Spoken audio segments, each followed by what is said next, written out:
Here's your First Warn Weather forecast first, sponsored by Anderson Collision Center. Visit driveanderson.com. We're still dry here in the state line out ahead of a cold front. That's going to work its way through the area overnight tonight into the early hours of tomorrow morning. Still sitting well up to the northwest, but you can see the area of a few widely scattered to isolated showers across Iowa, southern Minnesota, and into northern Wisconsin. That cold front will sweep through after midnight and eventually bring those isolated rain chances our direction. Out ahead of that, we're still fairly warm, sitting in the upper 70s for many of us. 78 in Rockford, Rochelle, 77 DeKalb, 81 the current temperature in Janesville. Through the evening tonight, those numbers will gradually fall off, eventually making it back through the mid and upper 60s down to the mid 60s for those overnight lows. That does come with a very isolated chance for those showers after midnight. I'll let you know how long into tomorrow morning those will stick around, and the cooler stretch that follows this cold front coming up in your most trusted forecast a little later. A rollover crash claims the life of a 22-year-old, the teen driver, now facing charges. Plus, a state line firefighter now fighting cancer. How Brian Kunce is using his diagnosis to continue serving the community. And a fall favorite destination gets a jump start on the season. Doors are now open for state line apple lovers. Live from WTVO 17. This is Eyewitness News at 5. Good evening, I'm Mimi Murphy. And I'm Wendell Edwards. We thank you for being here tonight. And tonight at 5, a Rockford teenager accused of driving drunk and killing a passenger in his car is in jail. 19-year-old Anthony Moe is charged with reckless homicide and aggravated DUI. Court records show his blood alcohol level was nearly double the legal limit at the time of the crash. First responders were called to this accident on Route 173 just west of I-90 around 5:15 Thursday. Police say Moe lost control of the car, went off the road and rolled over several times. A passenger, 22-year-old Nicholas Spears, died at the scene. 2 other passengers were taken to the hospital. Moe was not injured in the crash. A Beloit man receives the maximum sentence for drugging and sexually assaulting a teenage girl. 38-year-old David Hamlet will spend 25 years in prison. In 2023, he moved into the family's home where police say he gave that 14-year-old girl drugs and then began sexually assaulting her.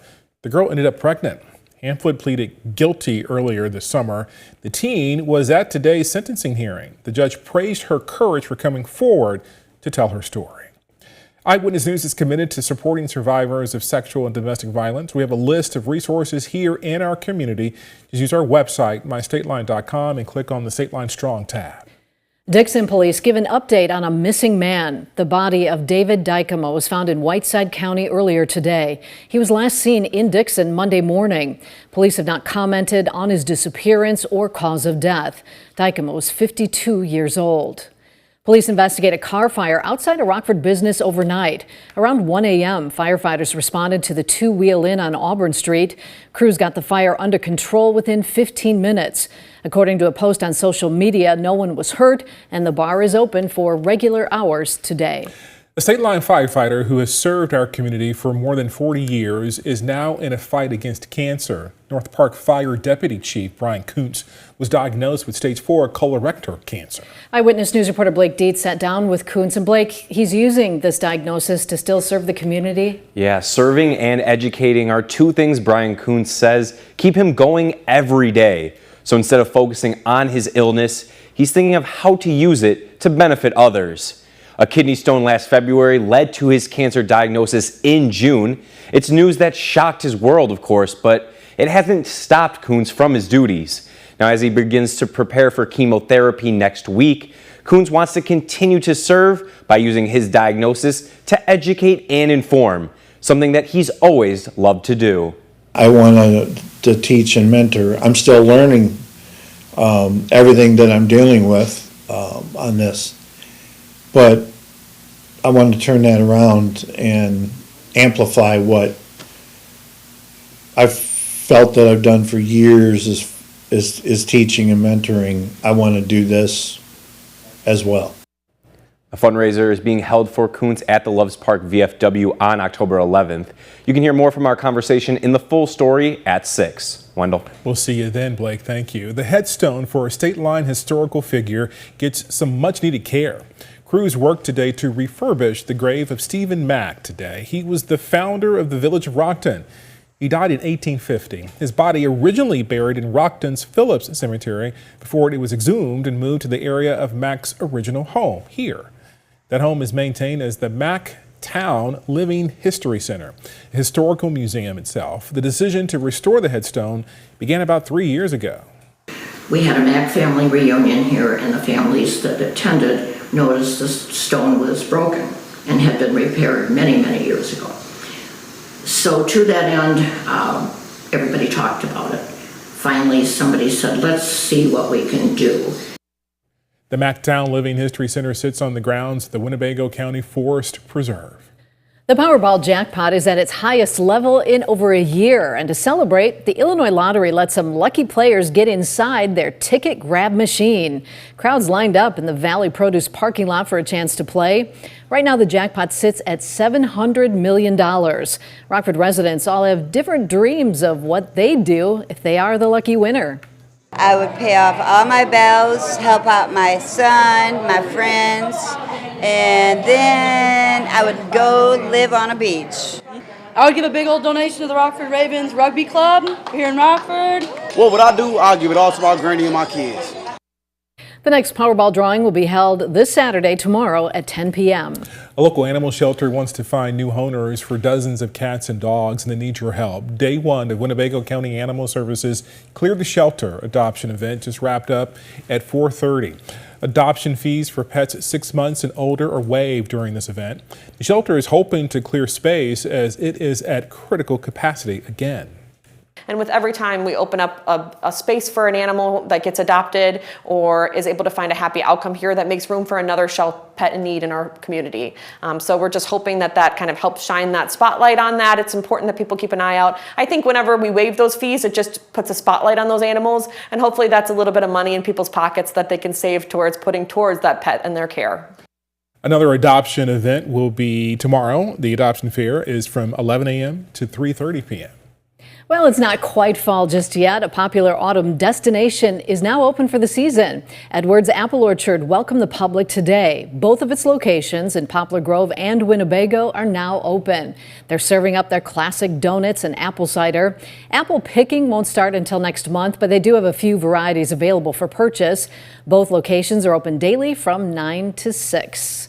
The Dow reached an all-time high at one point today. When we return, we'll learn all about the announcement by the Federal Reserve Chair that caused this spike. And coming up tonight at 6, an organization dedicated to seniors is changing its image. The new name of Boone County Council on Aging. Our high temperature today made its way to 79 degrees in Rockford. Still a little bit below average, but we are going to be several degrees below average for a stretch here later on this week. I'll let you know how long the fall-like chill can stick around. It's coming up in just a few minutes. You're watching Eyewitness News, your home team, with Mimi Murphy, Wendell Edwards, Sports Director Scott Lever, and meteorologist Jordan Wolf. Wall Street investors liking what they heard from the Federal Reserve Chair today as possible signal a rate cut may be ahead. So this comes after months of pressure from the public and President Trump himself. Olivia Rubin reports from New York. Today, the chairman of the Federal Reserve signaling a rate cut may be on the horizon. With policy in restrictive territory, the baseline outlook and the shifting balance of risks may warrant adjusting our policy stance. Chairman Powell saying he's still cautious, though, warning about President Trump's tariffs, the impacts of immigration on the workforce, and tax changes. There is significant uncertainty about where all of these policies will eventually settle and what their lasting effects on the economy will be. For months, Powell has faced significant, unprecedented public pressure to cut rates by President Trump, who's publicly taunted him with the nickname too late, saying today, well, we call him too late for a reason. He should have cut him a year ago. Trump taking aim at the Federal Reserve this week, suggesting he would fire Biden appointee Lisa Cook over allegations about her mortgages, which she denies. I'll fire her if she doesn't resign, yeah. Now, more changes coming on tariffs, too. Canada announcing it would drop its counter tariffs on the U.S. in order to kickstart the negotiating process. The situation we're in now is that Canada and the United States have reestablished free trade for the vast majority of our goods. Canada will retain our tariffs on steel, aluminum, and autos, as we work intensively with the United States to resolve the issues there. Despite those ongoing battles, the market jumping at this news from Powell today. The Dow at one point even hitting an all-time high. Olivia Rubin, ABC News, New York. Temperatures are in the high 70s right now on this beautiful Friday in the state line. And it is expected to cool down quite a bit. Jordan lets us know what we can expect in our weekend forecast coming up next.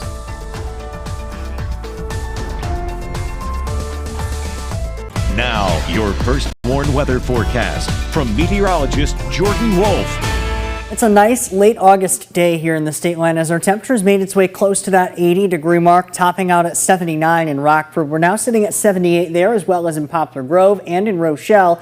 82, the warm spot in Dixon, 79 in Freeport, Monroe, Harvard, and out in Woodstock. Our weather watcher Terry in Genoa reporting a temperature of 79 degrees, a dew point 65, southwesterly wind at about 8 miles per hour. Still underneath that southwesterly wind, but if you look much further to the north, you see this area of a little bit of cooler air followed by northwesterly wind. That's along a cold front, and as that cold front arrives, it will bring us a drop in our temperatures as well as a chance for a few spotty showers here as we head through the night tonight. That cold front still situated well up to the northwest, producing a line of a few showers and storms from northern Wisconsin down through Iowa. That will gradually work our direction, but really very slowly as it only arrives after midnight. So up until that point, we are still dry, although we will see a gradual increase in cloud cover here through the evening. Here's a look with our Mercy Health SkyTrack camera out in Freeport, brought to us by the Rockford Career College. Still noting a fairly light breeze as of this time and a little bit less in the way of cloud cover than even what we had the last couple of hours. But we will call it a mostly cloudy sky here through the night tonight, and that will allow our temperature only to drop back down to 65 degrees, followed by that chance for a few isolated showers after midnight. For tomorrow, with that cold front sweeping through, we only make it back to 79, and that'll likely be early afternoon, a little bit breezy with winds out of the west-northwest, gusting near around 20 miles per hour. Here's a look at that cold front sweeping through later on this evening. It may bring a broken line of a few showers and possibly a rumble of thunder off to our northwest, but we likely won't see much of anything. Very isolated coverage. I think Futurecast even a little too aggressive, but whatever we end up seeing, rain totals likely end up less than 1/10 of an inch for those who do see rain, and will clear out before we hit sunrise tomorrow morning. There may be a couple of areas where we might see some patches of fog, likely not as dense in a few spots as what we had over the last couple of nights, but that quickly erodes away as the sun comes back out by late morning tomorrow. Here's the trend though as we head over the next several days. Following that front, a much cooler air mass settles in, and as that cooler air works with us, we may see a chance for a few isolated showers almost every day. But look at the coverage of these off to our northwest with the spinning upper level low. Very isolated, very spotty in nature, and whatever rain does fall has to work through a drier layer of air down near the surface. So what we end up with is really not much of anything. We might see a couple spotty showers each afternoon, Sunday, Monday, and Tuesday, but very rarely will much of that, if any of it, make its way to the ground. We will see a little bit more of a breeze Saturday and Sunday as that front swings through. Northwesterly wind gusting near 20 miles per hour for tomorrow, and then near 25 or even close to 30 miles per hour for Sunday. And that will be paired with a much cooler temperature, which will allow for almost a little bit of a chill, especially during the late evenings and overnights. 72, 69, and 71. Those are the afternoon high temperatures for Sunday, Monday, and Tuesday. Overnight lows near or below that 50-degree mark. This is very close to average for late September, not late August. So that's where our temperature is heading, but we still have one more semi-warm day, 79 degrees for Saturday, but 72 then for Sunday. There's those isolated rain chances Sunday, Monday, and Tuesday. We slowly start to climb out of that cooler stretch, though. We're back closer to average in the mid-70s by the time we get to the end of the week. Thank you, Jordan. Scott's next with sports. He'll show us why North Boone's football team could be one of the top teams in the Big Northern Conference this season. Now sports with sports director Scott Lever. Injuries are a part of football. The North Boone Vikings know that too well. A rash of injuries last year held them back. If they can stay healthy this year, the Vikings could be in for a very good season. I think this is going to be a good year if we can keep guys healthy. Brad Dahl speaks for all of his teammates. The first key is staying healthy. Quarterback Grady Condon was one of those players who missed almost the entire season last year injured. So it definitely wasn't fun last year having to miss my season, but I definitely think I'm excited to be back out here. 1989 North Boone graduate Brett Frederick takes over as the Vikings head coach. He previously had been the head coach at Pecatonica and Rockford Christian. He jumped at the chance to come home with a little nudge from his wife, another North Boone graduate. You think about, well, maybe in the right circumstance I'll go back. And my wife actually is the one that clarified it for me. She said to me, why are you even thinking about it? Just put your name in and go, you know you want to do this. Frederick's teams at Pecatonica and Rockford Christian ran spread offenses, just as North Boone's teams have done so well the last several years. So that won't change. We're probably more power run based within the spread than maybe some of the North Boone teams of recent era. That's because the Vikings have some good size up front, led by senior Christian Allen and by the Davis brothers, Philip and Nick. They also have some good talent at running back, starting with junior Connor Chamberlain. Sophomore slot back Josiah Howard should provide a lot of juice in the backfield and out wide. Is just a real nice athlete that likes to go out and make plays in space. The Vikings will be going with two quarterbacks. Condon and junior Eli Bryan will share time there. As the summer's gone on, the kids have really taken to both players as we've rotated, and they're both really good leaders. The spread offense won't work without talented receivers, and the Vikings, as usual, have those. 6'5" tight end Brad Dahl leads that group, along with Colin McKibben, his slot back. We're still running a lot of spread offense, so I, as a receiver, definitely like to hear that, but I also like to do whatever works. I mean, at the end of the day, we just want to win games. Dahl will be one of the best in the BNC, rushing off the edge on defense. Junior Aiden Sandoval will pack a punch at inside linebacker. Chamberlain at linebacker, Allen and the Davis brothers on the line, and Byron Livedall at defensive back will also be key players on defense. It's going to be a really good season. We're going to go win some football games. Tonight at 9 and 10, we'll preview the Harlem Huskies. We'll be right back. They say there's no place like home, but maybe leaving home is worth it to see this wonderful attraction in New York. The New York State Fair unveiled its Butter statue for this year. The sculpture is inspired by the wonderful Wizard of Oz and its original author, L. Frank Baum. It also pays homage to the Broadway show and movie Wicked, as Derry defies gravity. It can be seen across the centerpiece of the sculpture, which is a hot air balloon.